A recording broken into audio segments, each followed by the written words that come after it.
క్రీస్తునందు మాకు అత్యంత ప్రియులైన దేవుని పిల్లలైన మీ అందరికీ ఉదయకాలపు శుభాలు వందనములు తెలియజేస్తూ నేటి అనుదిన వాక్య ప్రత్యక్షత కొరకు మిమ్మల్ని అందరినీ ప్రేమతో ఆహ్వానాన్ని తెలియజేస్తూ ఉన్నాను. రండి, పరిశుద్ధ గ్రంథమైన బైబిల్ నుండి 112వ సంకీర్తన 6వ శరణంలో దేవుని వాక్యం ఈ రీతిగా సెలవిస్తూ ఉంది. అట్టివారు ఎప్పుడునూ కదిలింపబడరు, నీతిమంతులు నిత్యము జ్ఞాపకములో నుందురు. ప్రభునందు ప్రియ దేవుని బిడ్డలారా, చదవబడినటువంటి లేఖన భాగములో మనము జాగ్రత్తగా గమనించగలిగినట్లయితే ఈ లోకంలో ఎంతోమంది జన్మిస్తారు, జీవిస్తారు, మరణిస్తారు. కానీ కొందరు మాత్రమే చనిపోయిన తర్వాత కూడా ఎలా ఉంటారంటే గుర్తుండిపోతూ ఉంటారు. ఎందుకు? వారి సంపద వల్ల కాదు, వారి అందం వల్ల కాదు, వారి అధికారం వల్ల కాదు. కారణం ఎందుచేత అనంటే గనక వారు నీతిమంతమైన జీవితాన్ని జీవించటం వల్ల. అందుకనే దేవుడు చెబుతున్న మాట, నీతిమంతులు నిత్యము జ్ఞాపకములో నుందురు అని. నీతిమంతుని జీవితం దేవుని హృదయంలో ముద్రపడుతుంది. మనుషులు బయట రూపాన్ని చూస్తారు, కానీ దేవుడు హృదయాన్ని చూస్తాడు. నీతిమంతుడు అంటే తప్పులేనివాడు కాదు, దేవుని భయముతో సత్యముగా జీవించేవాడు. లోకమంతా చెడిపోయిన కాలంలో నోవాహు నీతిమంతుడై దేవునితో నడిచినట్లుగా మనం చూస్తూ ఉన్నాం. జలప్రలయం వచ్చి లోకమంతా కూడా నాశనమైన నోవాహు యొక్క పేరు ఈ రోజు వరకు జ్ఞాపకములో మనము ఉంచుకుంటూ ఉన్నాం. కాబట్టి పాపం మనిషిని కొంతకాలం ప్రసిద్ధి చేస్తుంది, కానీ నీతిమంతమైనటువంటి జీవితం ఆ మనిషిని నిత్యకాలం కూడా గుర్తుండేలా చేస్తుంది అనేటువంటి విషయాన్ని మనం గమనించాలి. నీతిమంతుని మాటలు మరణించిన తర్వాత కూడా మాట్లాడుతూ ఉంటాయి. కొంతమంది బ్రతుకుండగానే చనిపోయినట్లుంటారు, మరికొందరు చనిపోయిన తర్వాత కూడా బ్రతికే ఉంటారు. ఎలా? వారి విశ్వాసం ద్వారా, వారి ప్రార్థనల ద్వారా, వారి యొక్క ప్రేమ ద్వారా. ఉదాహరణకి హెబ్రీ రాసిన పత్రికలు మనం చదువుతూ ఉన్నప్పుడు 11:4 ప్రకారం హేబేలు గురించి మనం చదువుతూ ఉన్నప్పుడు అతడు చనిపోయిన తర్వాతను కూడా మాట్లాడుచున్నాడు. అంటే హేబేలు శరీరంగా లేడు, కానీ అతని నీతి ఇంకా మనతో మాట్లాడుతూ ఉంది. నీ జీవితం ఒక సందేశం. నీవు వెళ్ళిపోయిన తర్వాత కూడా నీ జీవితం మాట్లాడాలి. నీతిమంతుల జ్ఞాపకం ఆశీర్వాదముగా ఉంటుంది. సామెతలు 10:7 మనం చదివాము, నీతిమంతుని జ్ఞాపకం ఆశీర్వాదకరమని.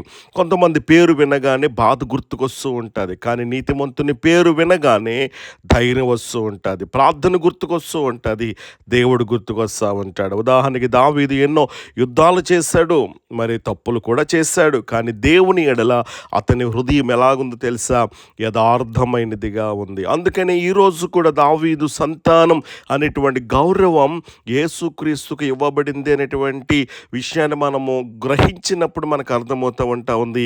నీతిమంతుని జీవితం తరాలపైన ప్రభావం చూపుతుంది. కనుక దేవుడు నీతిమంతులను ఎప్పుడు కూడా ఎన్నడూ కూడా మరిచిపోడు అనేటువంటి విషయాన్ని నేను మీకు జ్ఞాపం చేస్తూ ఉన్నాం. లోకం మరిచిపోవచ్చు, మనుషులు గుర్తుపెట్టుకోకపోవచ్చు, నీవు చేసినటువంటి మంచిని ఎవరు కూడా మెచ్చుకోకపోవచ్చు, కానీ దేవుడు మరిచిపోడు. ఉదాహరణకి కొర్నేలి జీవితాన్ని మనం ఆలోచించగలిగినట్లయితే అతని ప్రార్థనలు, ధర్మకార్యములు దేవుని సన్నిధిలో మరి జ్ఞాపకార్థముగా ఉన్నట్లుగా మనం చూస్తూ ఉన్నాం. అలాగైతే ఈ రోజున మీ కన్నీరు, మీ సేవ, మీ విశ్వాసం దేవుని దగ్గర ప్రతీది కూడా రికార్డ్ అయ్యి ఉందనేటువంటి సత్యాన్ని మనము గుర్తించాలి. నీతిమంతుడు చనిపోయిన ప్రభావం మరి చనిపోదనేటువంటి విషయాన్ని నేను జ్ఞాపం చేస్తున్నాను. కాబట్టి మరి నీతిమంతుడు భూమిపైన లేకపోయినా అతని బోధనలు, ప్రార్థనలు, విశ్వాసం ఇంకా ప్రజలను నడిపిస్తూ ఉంటాయి. ఉదాహరణకు అపోస్తలుడైన పౌలు ఈ రోజున మనం మరి లేడు, కానీ అతను రాసినటువంటి లేఖలు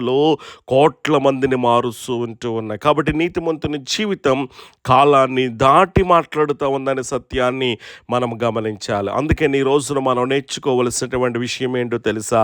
నీతి తాత్కాలిక లాభం ఇవ్వకపోవచ్చు, కానీ నిత్యమైన గౌరవం ఇస్తుందనే సత్యాన్ని మనము గుర్తించాలి.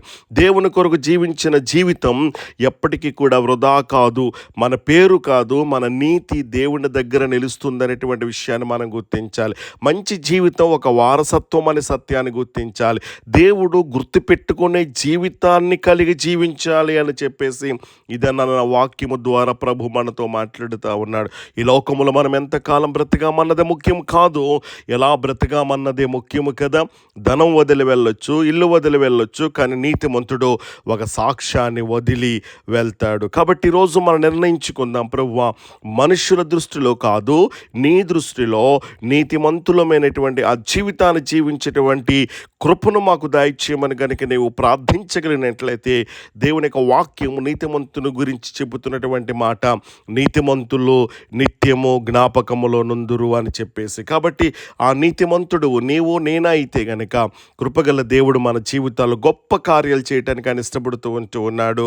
నీతిమంతుల సంతానం ఎన్నడూ కూడా దేవుడు విడిచిపెట్టడనేటువంటి వాక్యము ద్వారా దేవుడు మనతో మాట్లాడుతూ ఉన్నాడు. కాబట్టి అలాంటి నీతిమంతమైనటువంటి జీవితాన్ని మనం అందరం కలిసి జీవించడానికి మనం ప్రయత్నం చేద్దాం. ఆ రీతిగా కృపగల దేవుడు మనందరికీ సహాయము చేసి నడిపించునుగాక. ఆమేన్.